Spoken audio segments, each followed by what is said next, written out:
né, o livro de Salmos para a nossa meditação em cada domingo, né?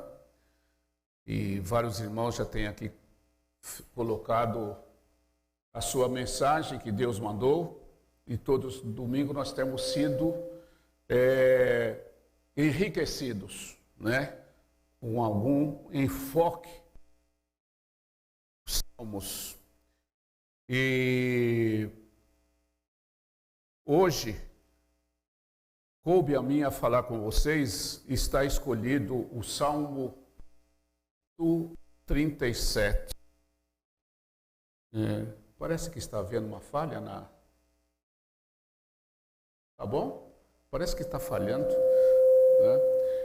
E o Salmo é um salmo que... Aliás, antes de falar do texto em si, o livro de Salmos, ele é um livro diferente, né? É um livro diferente dos demais livros da Bíblia. Sabem, deve ter assim um conhecimento sobre isso, ou alguma informação, que todos os livros da Bíblia, eles são divididos em capítulos e versículos, né?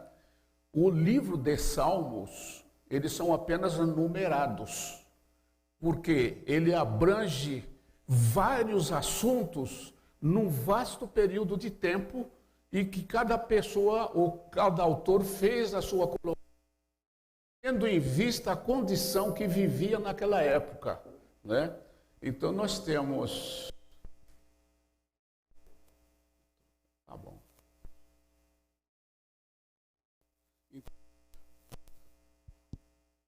Então,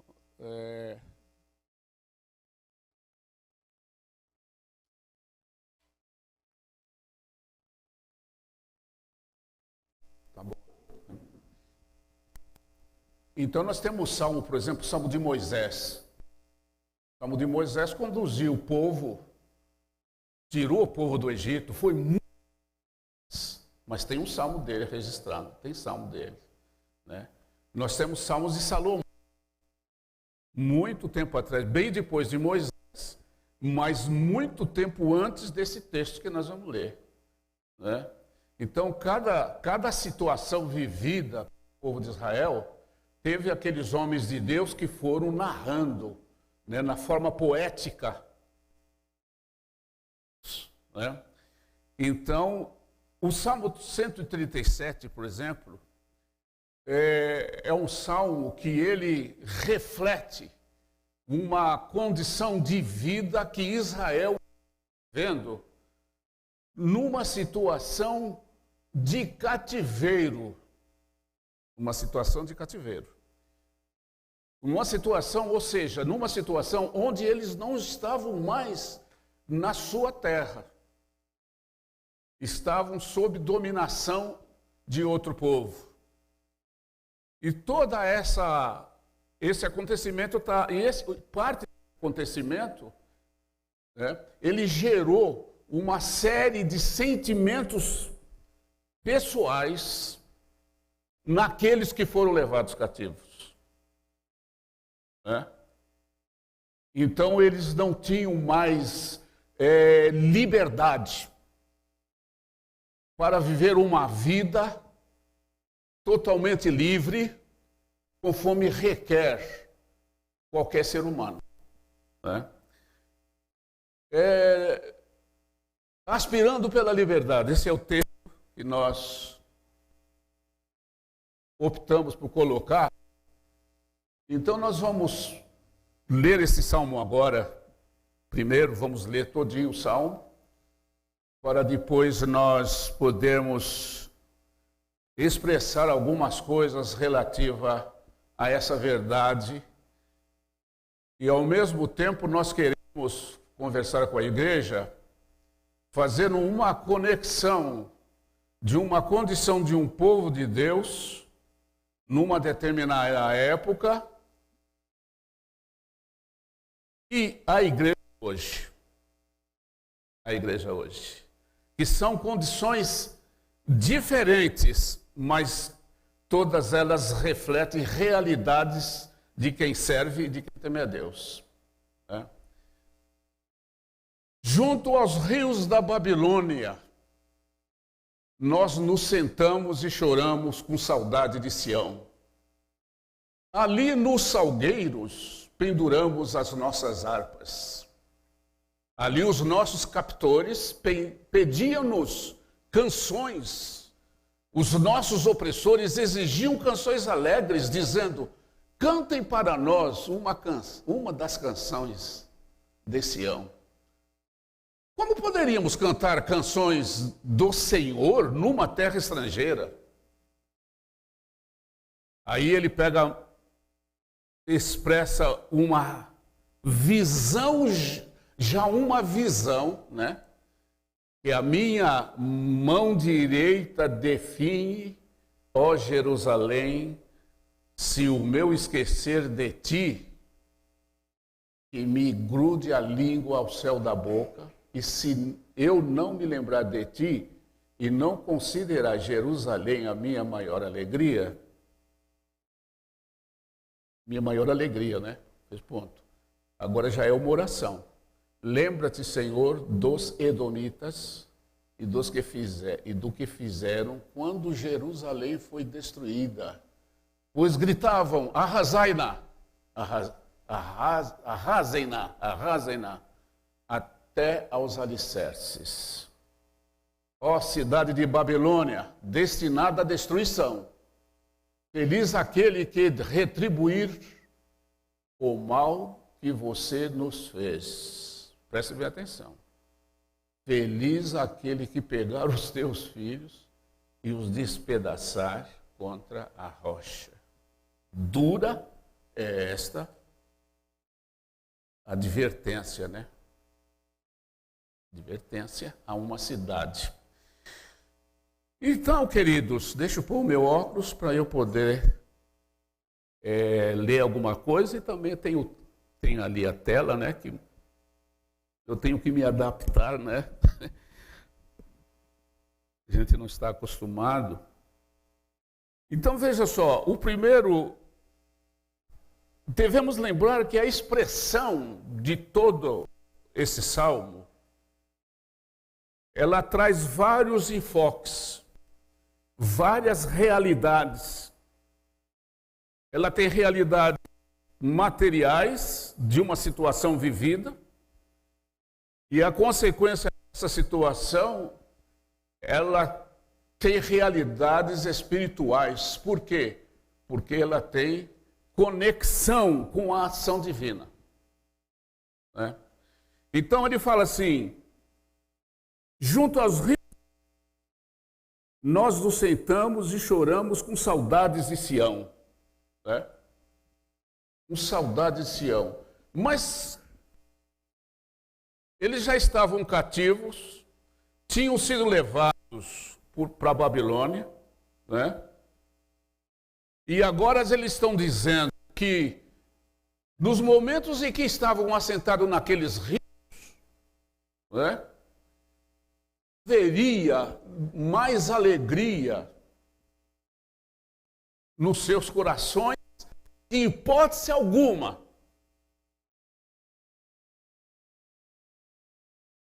Por quê?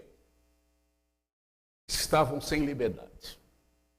Mas que liberdade? Liberdade de estar na sua terra, mas a pior falta de liberdade é não poder expressar do fundo do seu coração um relacionamento com Deus. Porque do sítio onde Deus se coloca, fora da direção de Deus, o teu coração começa a se arrebentar e você começa a perder as forças para poder se alegrar. Aí vem a tristeza, aí vem as lágrimas. Mas qual é a expressão que ele usa assim? Saudade de Deus? Sim, saudade de Deus, mas refletida onde? Refletida na cidade de Jerusalém, que era a cidade deles, chamada Sião, né? Sião era uma coletânea de montanhas ali da Palestina, e Uma delas era chamada Sião, e na maioria das vezes considerada transformado o seu sentido para a cidade de Jerusalém. A cidade de Jerusalém é chamada, tem a cidade do grande Deus, cidade do grande rei. Então, ela tem uma conotação daquilo que foi implantado por Deus e que é de Deus. Então, quando eles estavam numa situação dessa, eles estavam fora da convivência de dentro de Jerusalém. Então, nós choramos com saudades, né? Saudades. Essas saudades refletiam a atitude de tristeza, atitude de lágrimas. E os nossos instrumentos, que eram nossas armas, nós até encostamos de lado, colocamos naquela chamada salgueiros, umas árvores, umas plantas muito utilizadas na época. Inclusive os próprios israelitas usavam muito salgueiro, as cabanas, né? Na comemoração do dia Pentecostes, né? Então, essas plantas existiam muito tempo ali também, em grande abundância também ali na Babilônia. Então, penduraram as harpas. Penduraram as harpas ali e só quem olhava um cativo só via tristeza, não via entusiasmo, não via alegria. Por quê? Perdeu a liberdade. Perdeu a liberdade.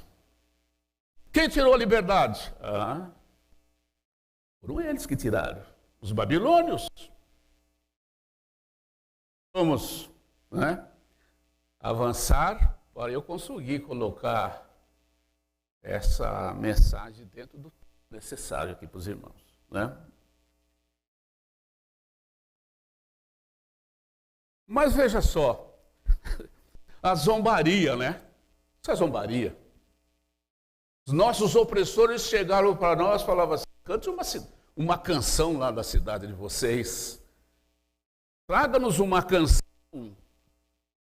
de Sião. Traga-nos uma canção de Jerusalém.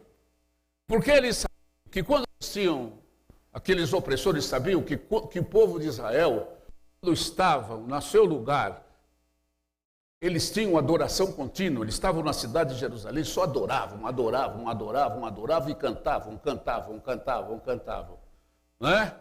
Mas, e com muita alegria, tudo isso refletindo alegria. Mas o momento agora parou tudo. E aquele que os tirou a liberdade, queria, cante aí para nós agora. Nós vamos ouvir como que é. Há quem diga que esse louvor seria o Salmo, esse louvor, principalmente aqui, seria o Salmo 8, né? Então, veja só. Mas, irmãos, o que eu admiro muito é quando se tem consciência de que você é irmão de Deus. Quando nós temos consciência de que nós pertencemos ao Deus que quer de nós qualidades especiais, qualidade de santidade, alegria pelas coisas dos céus, alegria pela Jerusalém, a Sião. Mas aí então, veja só, assim diz o narrador desse salmo, que aliás sabe quem é o seu autor, né? Então ele fala assim: como poderíamos cantar as canções do Senhor numa terra estrangeira? Eu estou numa terra estrangeira. Não só eu, um grupo muito grande, é o povo de Deus que está aqui preso. Vocês mataram profetas, mataram os reis, vocês mataram muita gente, vocês destruíram nossa cidade, vocês derrubaram os muros da nossa cidade. E vamos estar aí. Como que eu posso, neste lugar, diante de tanto, com toda a minha liberdade cortada, como que eu vou cantar ao Senhor neste lugar aqui?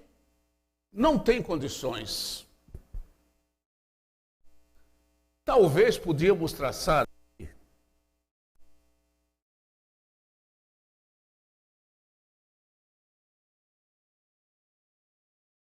Talvez possamos traçar aqui diálogo. Aí eles chegam, por exemplo, eles poderiam ter chegado e falado assim: me diga uma coisa. O que foi que trouxe vocês? Foi o Deus de vocês que foi o Deus de vocês que trouxe, que mandou vocês para cá? Quem que mandou? Não foi Deus. Não temos uma resposta aqui, mas temos uma meditação para os irmãos. Não foi Deus. A única coisa que foi de Deus aí, nessa transferência, vamos chamar de disciplina, vamos chamar isso de disciplina, né?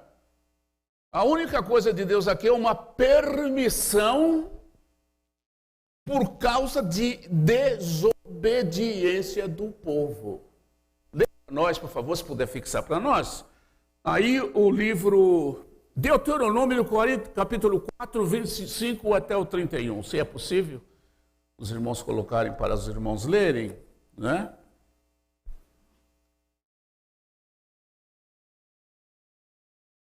Então vamos lendo lá. Isso foi durante a peregrinação no deserto, através de Moisés no Sinai, durante aquele período que eles atravessavam o deserto, o deserto, e do ano e pouquinho que ficaram parados aos pés do Sinai, ao pé do Sinai, foi o tempo em que Deus usou para transmitir à nação toda a sua constituição, ou seja, toda a constituição divina que traria a eles um procedimento disciplinar de como andar com Deus. Era isso daí, como andar com Deus. Agora, observe bem, queridos. O andar com Deus naquela época, no momento em que o Senhor passou a orientação a eles, foi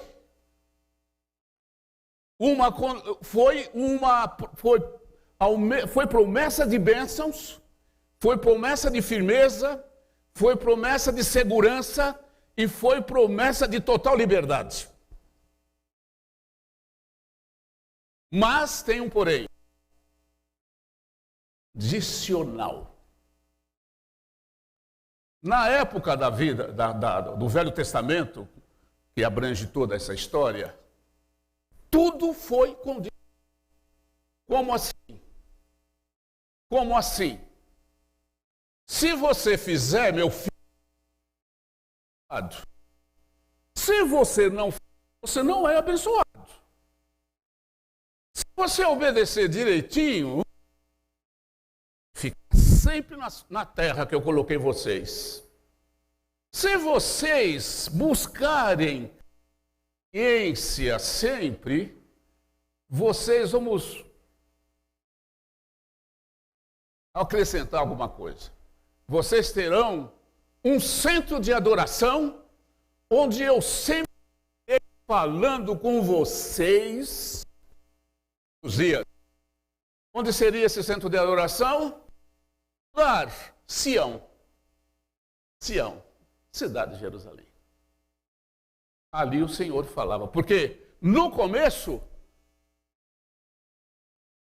o local de relacionamento entre Deus e o povo, só que através dote era no tabernáculo do deserto. Com o passar do tempo, depois da conquista de Jerusalém, através de Davi, conquistado dos hebreus, ali foi estabelecido, mais para frente, vamos dizer assim, né?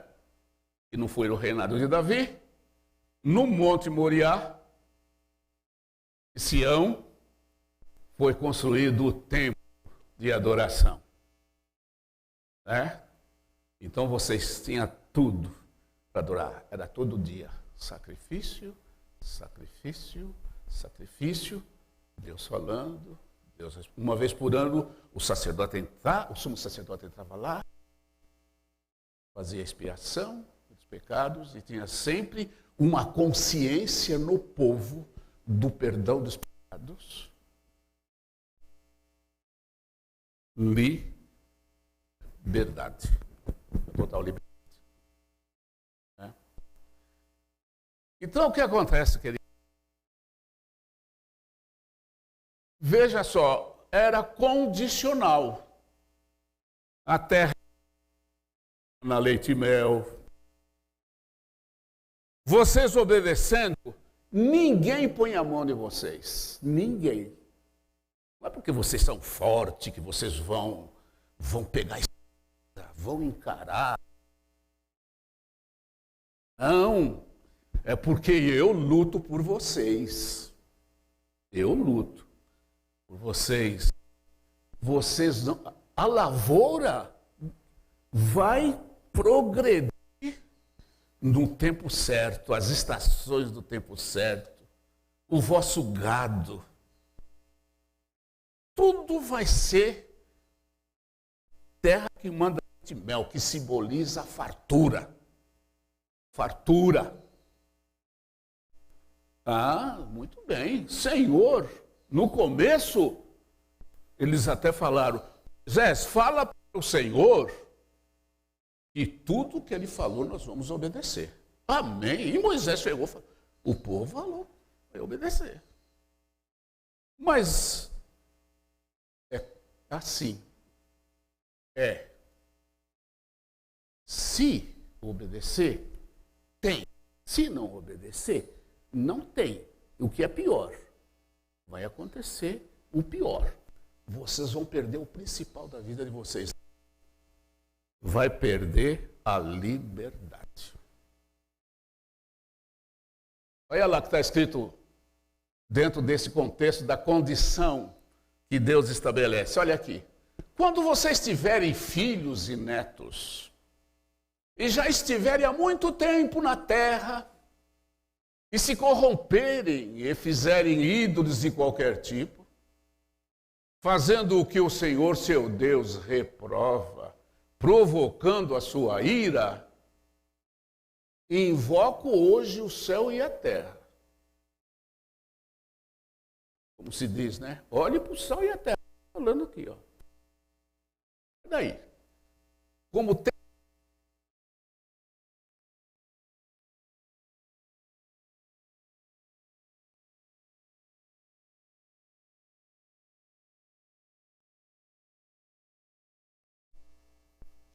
eu percebo.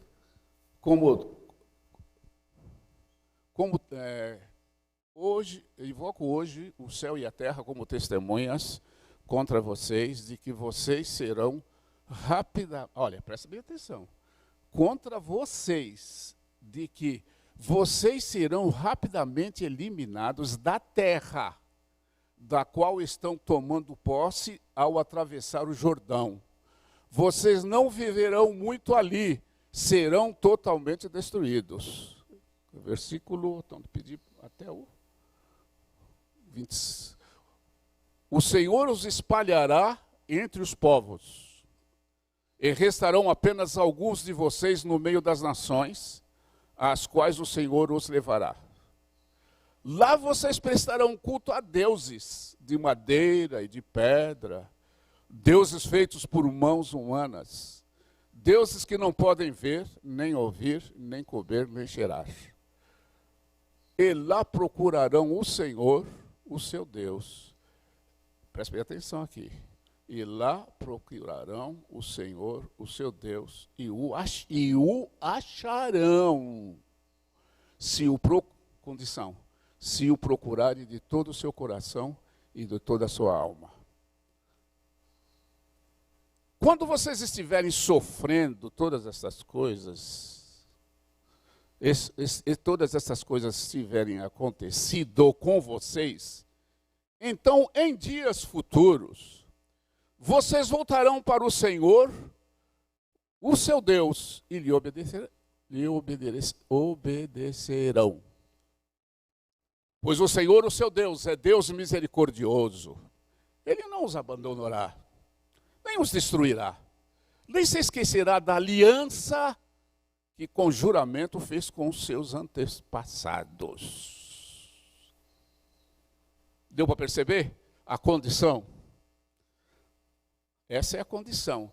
Se obedecer, tem bênção. Se não obedecer, não tem bênção. E o pior, que a consequência da desobediência vai fazer o pior com vocês. Vai tirar a vossa liberdade. É? Louvado seja o nome do Senhor.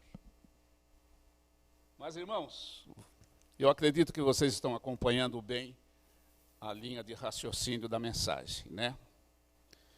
Ainda aqui no versículo 5, 6, versículo 5, 6, ainda ele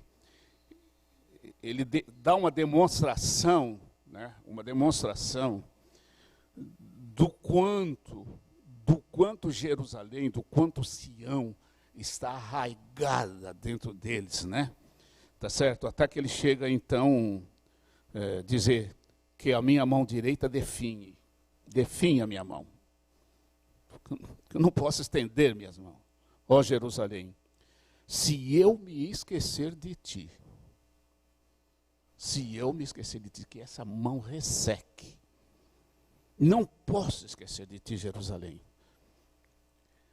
Que a língua se me grude ao céu da boca, se eu não me lembrar de ti, e não considerar Jerusalém a minha maior alegria.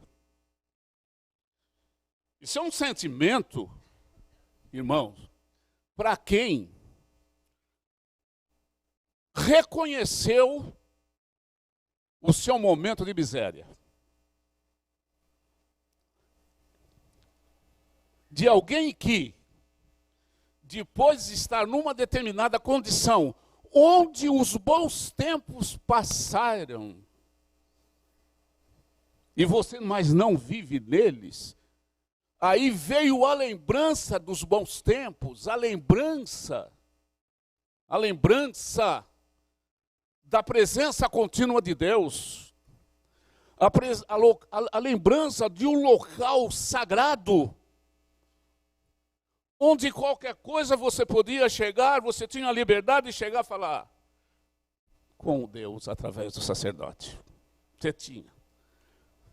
Mas a valorização dessa verdade só chegou no momento em que eu perdi a minha liberdade disso aí. Por quê? Porque eu desobedeci a orientação do meu Deus. Irmãos, é bom que se faça sempre uma conexão com a tua realidade hoje, com a nossa realidade hoje como cristãos, como os filhos de Deus. O povo de Israel, eles adoravam a Deus em locais determinados. O centro principal de adoração era Sião. Era o templo. né? Vou fazer uma lembrança. Isso aí foi todo o tempo até a chegada de Jesus. João 4, ele fala que quando Jesus passou pelo samaritano, da terra do samaritano, e se assentou para beber água, é uma passagem muito conhecida de todos vocês, né? Se assentou ali, já cansado, né? Os discípulos tinham se retirado, e foi quando ele estava aí, estava com sede, e chegou a mulher de Samaria para tirar água. Então ele pediu, dá-me de beber. Né? Os irmãos conhecem bem a história. Né? Mas ali já entra o preconceito. Né? Ali já entra a questão religiosa, a religiosidade. Onde você só se entende por fazer a vontade de Deus quando você está preso a um local. Quando você só está preso a momentos. Quando você só está ligado a alguma situação que que faz você lembrar de Deus. Isso é religião, é religiosidade. Mas a mulher chegou lá, aí Jesus pediu água para ela. Se você... Como é que você, vamos parafrasear, né? Como é que você, sendo judeu, e eu samaritana, você vem pedir água para mim, que sou mulher ainda? Né? Aí a conversa vai. Ah, se você soubesse quem te pede água, você lhe pediria, ele te daria água viva. Ela não sabia que estava falando com a fonte das águas eternas. Não sabia. Aí, depois que ela percebeu que era uma pessoa diferente, aí ela já passou para a adoração. Para o local de adoração. Nossos pais adoraram aqui, ó, nesse monte. E vocês, judeus, acham que é só em Jerusalém, onde está o templo. Aí Jesus fala, mulher, só para concluir essa parte, esse adendo. Se você, ou melhor, vem os dias, e já chegou, que os verdadeiros adoradores, que não é nem aqui nesse monte aqui, ó, e nem lá em Jerusalém, onde está o templo, nem aqui nem lá se adorará ao Pai. Porque os verdadeiros adoradores adorarão o Pai em espírito e em verdade. O que ele quis dizer? Quebra a religiosidade. Onde você estiver, você adora. Onde você estiver, Deus está com você. Onde você estiver, os céus estão abertos para ouvir tuas orações. Aleluia.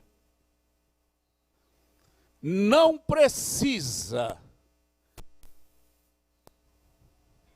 de rituais.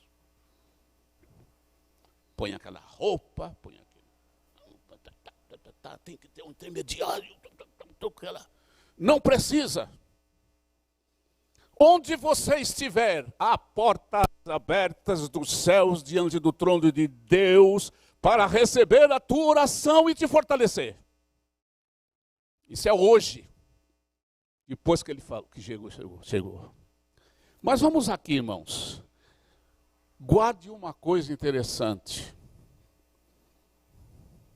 Guarde uma coisa interessante, queridos. Durante toda a história da salvação, tanto no Velho Testamento, na história do Velho Testamento, como na nossa história após Jesus, nós estamos vivendo sob promessas. Estamos vivendo sob promessas de quem? Promessas de Deus. Naquela época era condicional.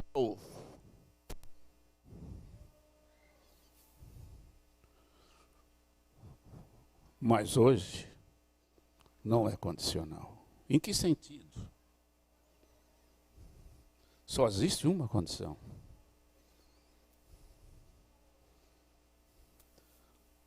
A condição está nisso. Porque Deus amou o mundo de tal maneira que deu o seu Filho unigênito, para que todo aquele que nele crê não pereça, mas tenha vida eterna. Qual é a condição? Crer em Jesus. A condição é crer em Jesus. Eu fico muito feliz, irmãos, com a minha vida cristã, porque eu creio. Eu sei que você sente a mesma coisa, porque você crê. E você sabe que esse crer não é uma imposição, mas é uma ação do próprio Deus dentro do teu coração, que falou através do Espírito Santo: filho meu, dá-me o teu coração. E você teve um dia que falou: eu decido por Jesus hoje. Agora você caminha em plena liberdade. Você não está preso mais. Mas vamos voltar para a história.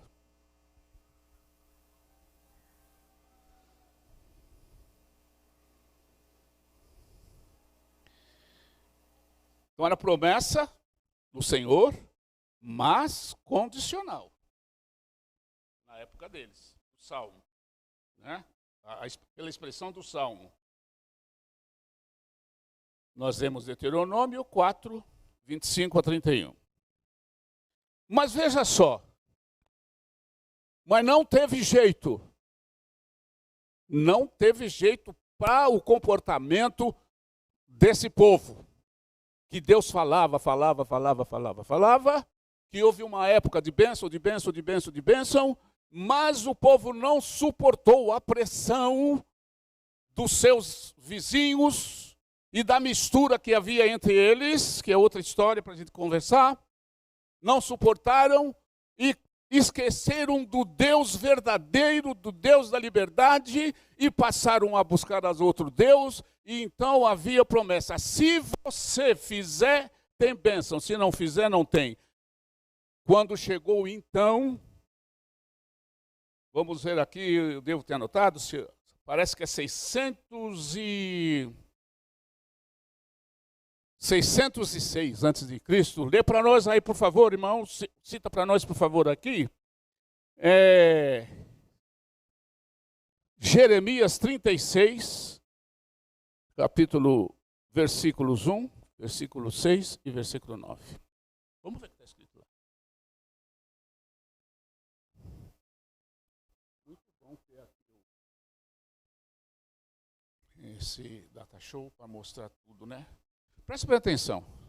No 4º ano do reinado de Jeoaquim, filho de Josias, rei de Judá, onde estava Jerusalém, onde estava Sião, o Senhor dirigiu esta palavra a Jeremias.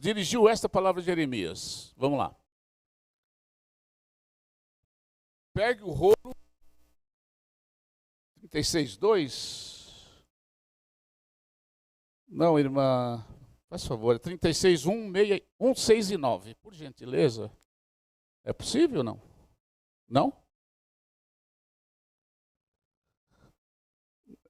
Ah, tá fora de ordem, né? Não é você não tem aí o 1, 6 e 9 antes? Não?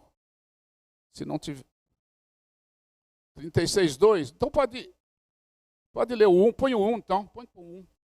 No 4º ano do reinado de Joaquim, sim, está certo, desculpe.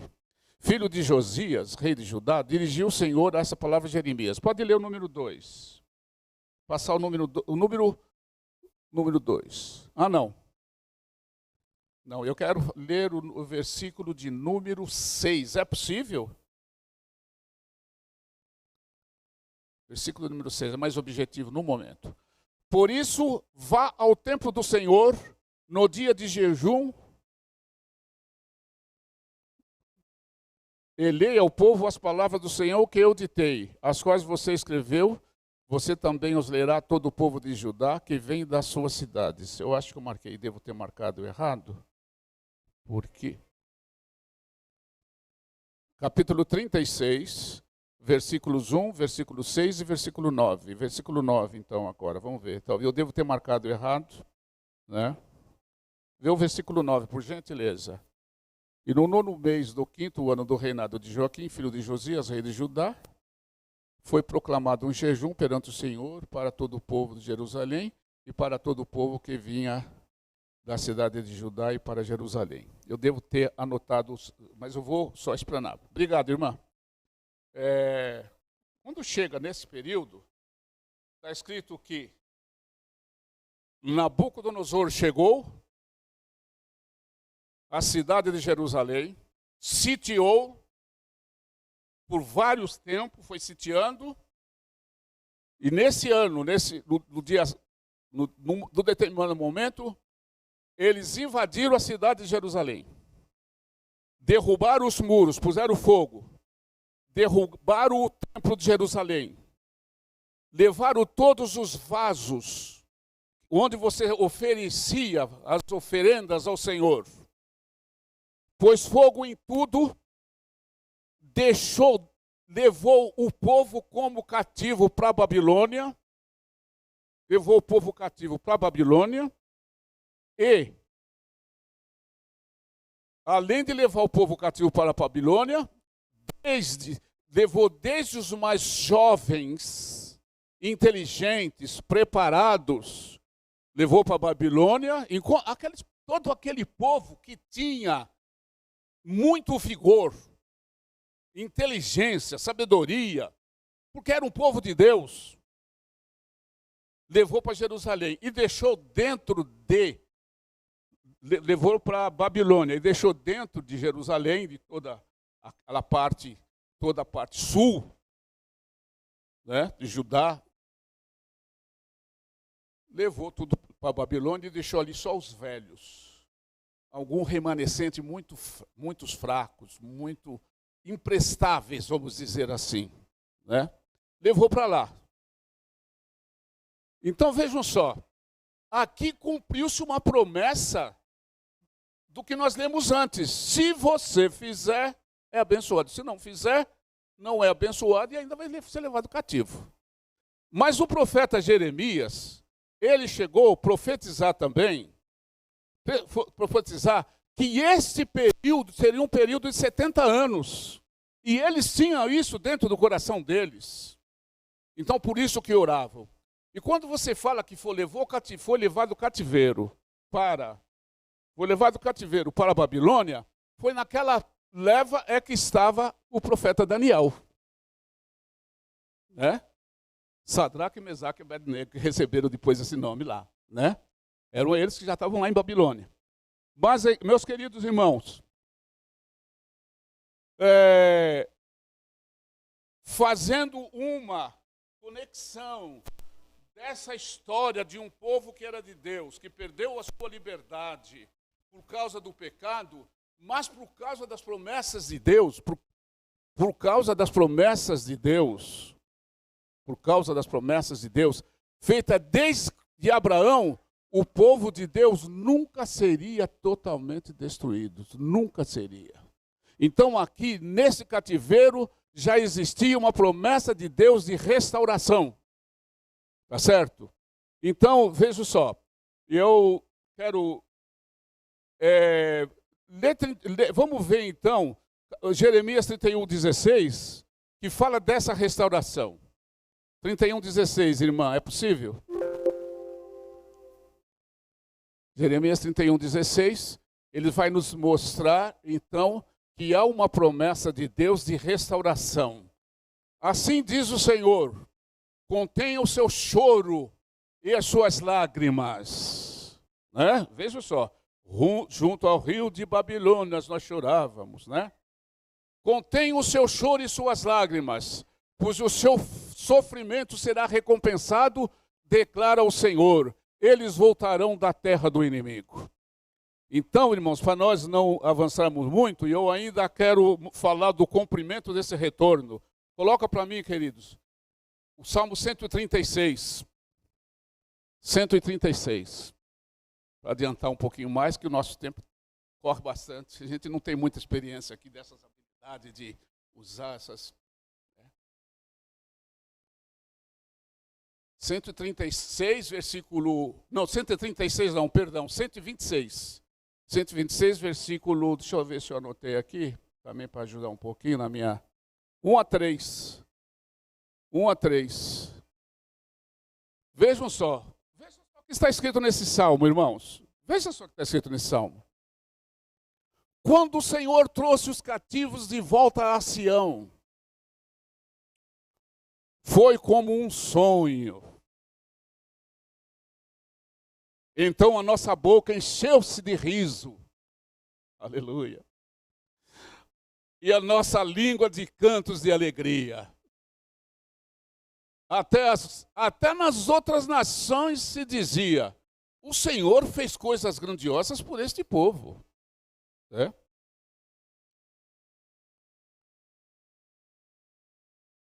1 e 3.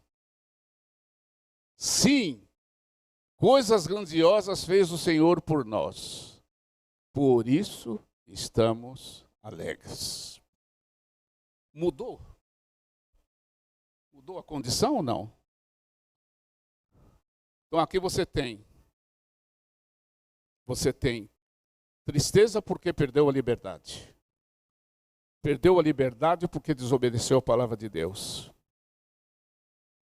Mas mesmo preso, a palavra de Deus estava no coração, no sentido de lembrar de Sião. E quando você lembrava de Sião, lembrava de Deus.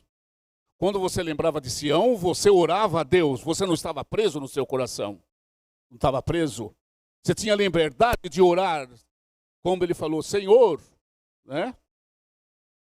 Entendeu? Lembra de Edom. Senhor, lembra de Babilônia. E quando ele fala de Edom, para dar o desfecho da nossa mensagem, né? Ele fala do irmão de Israel. Ele fala de Esaú. A descendência de Esaú cooperou na destruição de Jerusalém. Então ele está falando, lembra-te de Edom. Babilônia também fez o que fez. Aí ele está falando assim, olha, uma das coisas que eles fizeram foram pegar os nossos filhos e jogá-los contra as pedras. Matar todos os nossos filhos desse jeito.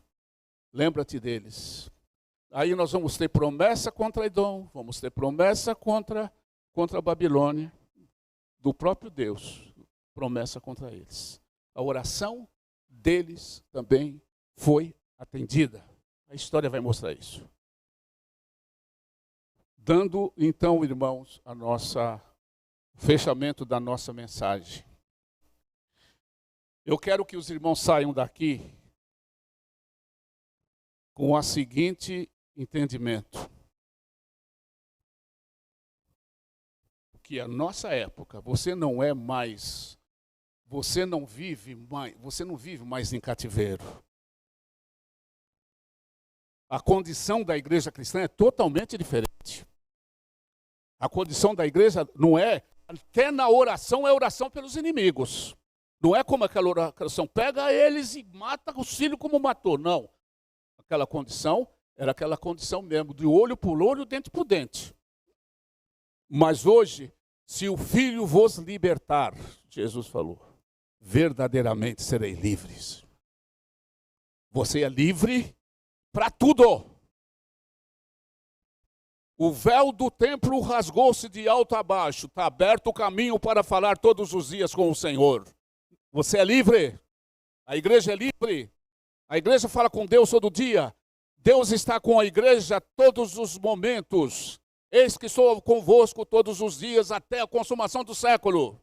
A igreja é livre. Né? E Paulo escreve, estai, pois, firmes na liberdade com que Cristo vos libertou. Então hoje você não ora contra o inimigo, né? Mas você ora para o inimigo. O pastor André deu uma mensagem aqui do Sermão do Monte, e Jesus falou assim, olha, está Jesus fala, está escrito, né? Olho por olho, dente por dente, pé com pé, mão com mão. Então, como você diz assim, ó, se ele falou contra mim, eu falo contra ele. Se ele fez isso contra mim, eu faço contra ele. Se ele pisou no meu pé, eu piso no pé dele. É olho por olho, dente por dente. Né? Aí Jesus fala assim, sim, se ele matou meus filhos na pedra, vamos, Senhor, mata eles também, do mesmo jeito. Aí Jesus chega e fala assim, está escrito, olho por olho, dente por dente. Mas eu vos digo, amai os vossos inimigos. Por quê? Porque Deus amou o mundo. Hoje você não tem um povo confinado numa terra da Palestina, você não tem um povo cativeiro, você hoje tem um povo que Deus amou o mundo de tal maneira, esse povo é um povo do mundo todo. É a igreja de Jesus, que ela vive, que ela palmilha, que ela anda sobre a orientação da luz do Espírito do Senhor. Que assim seja. Que Deus abençoe os irmãos, que essa mensagem fique gravada em cada coração, que seja uma mensagem que ela te sustenta na segunda, na terça, na quarta, na quinta, na sexta e no sábado. No domingo, se Deus quiser, está aqui. Mas a mensagem, mas o Senhor está com você na segunda, na terça, na quarta, na quinta, na sexta, no sábado, na semana, no mês, no ano, até a consumação dos séculos, o Senhor está com você. Deus abençoe a todos em nome de Jesus. Amém.